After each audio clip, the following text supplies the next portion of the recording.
नमस्कार दोस्तों।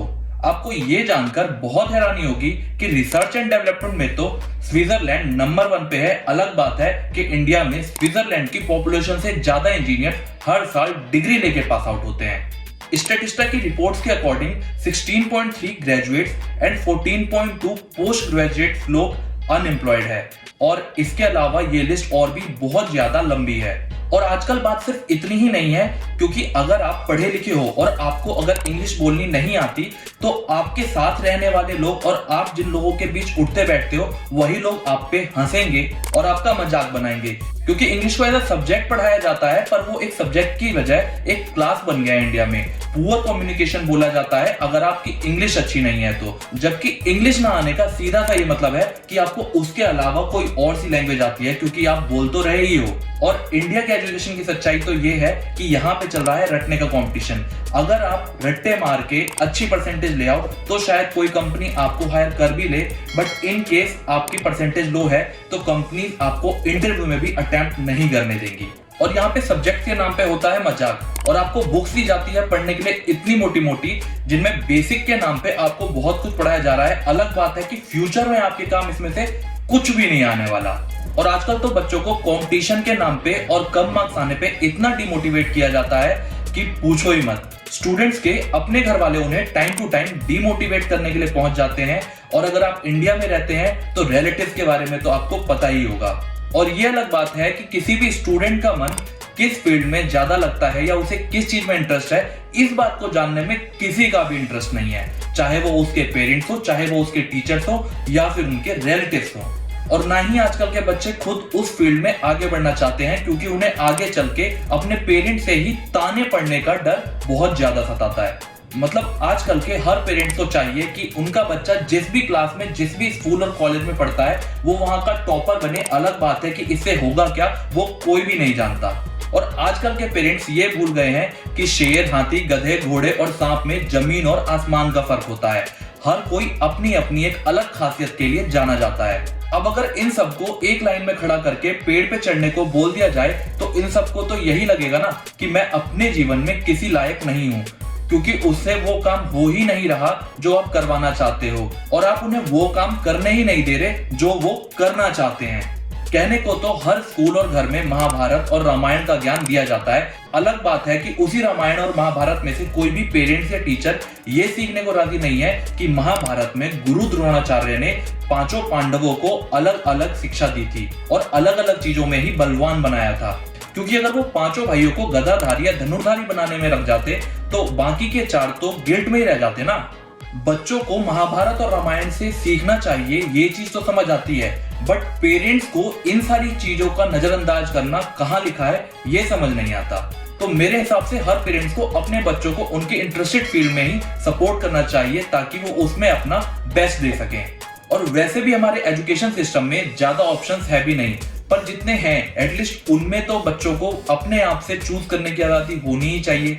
क्योंकि जब आप खुद बच्चे थे तो आपको अपने पेरेंट्स के द्वारा जब प्रेशर दिया जाता था तो वो आपको बुरा लगता था, पर आज आप वही कर रहे हो तो वो चीज सही हो गई। आजकल के पेरेंट्स पॉलिटिशियन से भी खतरनाक हो गए हैं। अपने पेरेंट्स को जिस चीज को मना करते थे आज के टाइम में वही चीज खुद करने लग रहे हैं। इंडियन पेरेंट्स की सबसे बड़ी दिक्कत यह है कि यहाँ पे हर किसी को अपने बच्चे को इंजीनियर या डॉक्टर ही बनाना है। अलग बात है कि बढ़ती भीड़ को देख के उन्हें सही रास्ता दिखाने की जगह उन्हें इसी चीज के लिए और अच्छे से प्रिपेयर करने के लिए कहा जाता है और प्रेशराइज किया जाता है। और उस कोशिश में बच्चा जो आप चाहते हैं वो तो कर नहीं पाता, पर वो साथ के साथ अपनी वाली इंटरेस्टेड चीजों में भी इंटरेस्ट खो देता है। इंडिया की बात करें तो आज के डेट में सबको एक बैचलर डिग्री चाहिए और उसी के साथ में उससे रिलेटेड एक जॉब चाहिए। और अगर आपके पास बैचलर्स डिग्री है बट जॉब नहीं है तो आपका जीवन एकदम बेकार है। और इस चक्कर में सारे के सारे बने पड़े हैं बेवकूफ और लगे पड़े हैं गधे घोड़े की तरह भागने एक ही रेस में। अलग बात है कि जिनको जॉब मिल गई वो और उनके पेरेंट्स जिनको जॉब नहीं मिली है उनको चिढ़ाने और नीचा दिखाने में कोई कसर नहीं छोड़ते। और जो लोग ये गोल्स अचीव नहीं कर पाते उनका अपने ही ऊपर से भरोसा उठ जाता है। आप मानो या ना मानो, लेकिन जिस भी इंसान की सक्सेस की स्टोरी देख के आप मोटिवेट होते हो, मैं गारंटी दे सकता हूं कि उनमें से कोई भी इंडियन एजुकेशन की वजह से तो यहां तक नहीं पहुंचा होगा। अलग बात है कि आप विराट कोहली, मुकेश अंबानी ऐसे एग्जांपल्स जरूर उठाते होंगे, बट आप एक बार इतिहास के पन्ने पलट के देखिए, इनमें से कोई भी इंडियन एजुकेशन की वजह से यहां तक नहीं पहुंचा है। क्योंकि इन लोगों ने आज से बहुत टाइम पहले ये बात सीख ली थी कि खुद ही सीखना है, खुद ही एजुकेट होना है और खुद ही इन सारी चीजों को अपनी लाइफ में इंप्लीमेंट करना है, तभी वो आगे बढ़ पाए हैं। फॉर एग्जाम्पल, अगर आप किसी भी कंपनी के मालिक को ही पकड़ लो और उससे ये बोल के देखो कि वो अपनी कंपनी के हर डिपार्टमेंट में इंटरव्यू देके देखे, तो पक्की बात है वो बहुत सी जगह खुद भी क्लियर नहीं कर पाएगा। पर फिर भी वो एक कंपनी का मालिक है, क्योंकि वो जानता है उसे कंपनी कैसे चलानी है। पर ये चीजें हमें कोई सिखाता ही नहीं है। अगर हम एवरेज मान ले तो एक इंसान की लाइफ अप्रॉक्स 69 इयर्स की है, तो ऑलमोस्ट हर एजुकेटेड इंसान अपनी लाइफ का 25% टाइम इस एजुकेशन सिस्टम में लगा देता है, ताकि वो अपने से किसी कम पढ़े लिखे इंसान की कंपनी में जॉब कर सके और उनके सपने को पूरा करने के लिए दिन रात मेहनत कर सके। और अब कुछ लोग बोलेंगे कि इंडिया की एजुकेशन सिस्टम के बारे में मैं ऐसा क्यों बोल रहा हूं, क्योंकि इंडिया से भी बहुत सारे इंजीनियर्स, डॉक्टर्स एंड साइंटिस्ट दुनिया में अपना नाम कमा रहे हैं। तो मैं वैसे लोगों की बात बिल्कुल भी नहीं कर रहा। मेरा कहने का ये मतलब है कि अगर इंडिया की एजुकेशन सिस्टम इतनी अच्छी है, तो इंडिया के पॉलिटिशियन, सेलिब्रिटीज अपने बच्चों को बाहर क्यों पढ़ाने के लिए भेजते हैं? वो अपने बच्चों की पढ़ाई इंडिया में ही क्यों नहीं करवाते? उन्हें अपने बच्चों को इंडिया में पढ़ाने में क्या दिक्कत है? और इनफैक्ट मेरे हिसाब से तो सेंट्रल गवर्नमेंट को एक बिल ऐसा भी पास करना चाहिए जिसमें गवर्नमेंट जॉब, पॉलिटिशियंस और सेलिब्रिटीज के बच्चों को उन्हीं के एरिया के गवर्नमेंट स्कूल और कॉलेजेस में एडमिशन दिलवाना चाहिए। तभी जाके in government colleges and schools में कोई इंप्रूवमेंट आने के चांसेस हैं। और पता नहीं आप लोग विश्वास करेंगे भी या नहीं, पर इंडिया में 400 पियोन की जॉब के लिए 1.5 लाख से ज्यादा ग्रेजुएट्स और 30,000 से ज्यादा पोस्ट ग्रेजुएट्स लोगों ने अप्लाई किया था। और ये वही लोग हैं जो कंटिन्यू गवर्नमेंट जॉब की प्रिपरेशंस में लगे हैं। अलग बात है कि इन्हीं लोगों के गवर्नमेंट जॉब में लगने की जिद की वजह से प्राइवेट कोचिंग सेंटर्स वाले अपने पैसे छाप रहे हैं।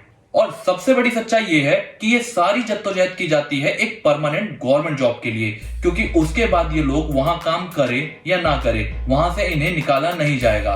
और ये बातें इनके दिमाग में डालते हैं आजकल के सीनियर सिटीजन्स लोग, क्योंकि उनकी एज ज्यादा है और उनको एक्सपीरियंस ज्यादा है, तो उनका तो सबको ये कहना तो बनता ही है। अब चाहे वो रियल लाइफ में गलत हो या सही, पर अपने एक्सपीरियंस के हिसाब से तो वो बिल्कुल सही गाइड कर रहे होते हैं। और मुझे नहीं पता कि आप लोगों में से कितने लोग मेरी इस बात से एग्री होंगे या नहीं, पर सच्चाई तो ये है कि आने वाले 5 से 10 सालों में टेक्नोलॉजी में इतना चेंज आ जाएगा कि आज बच्चों को जो पढ़ाया जा रहा है वो तब तक रेलेवेंट होगा भी या नहीं, इसका भी कुछ कहा नहीं जा सकता।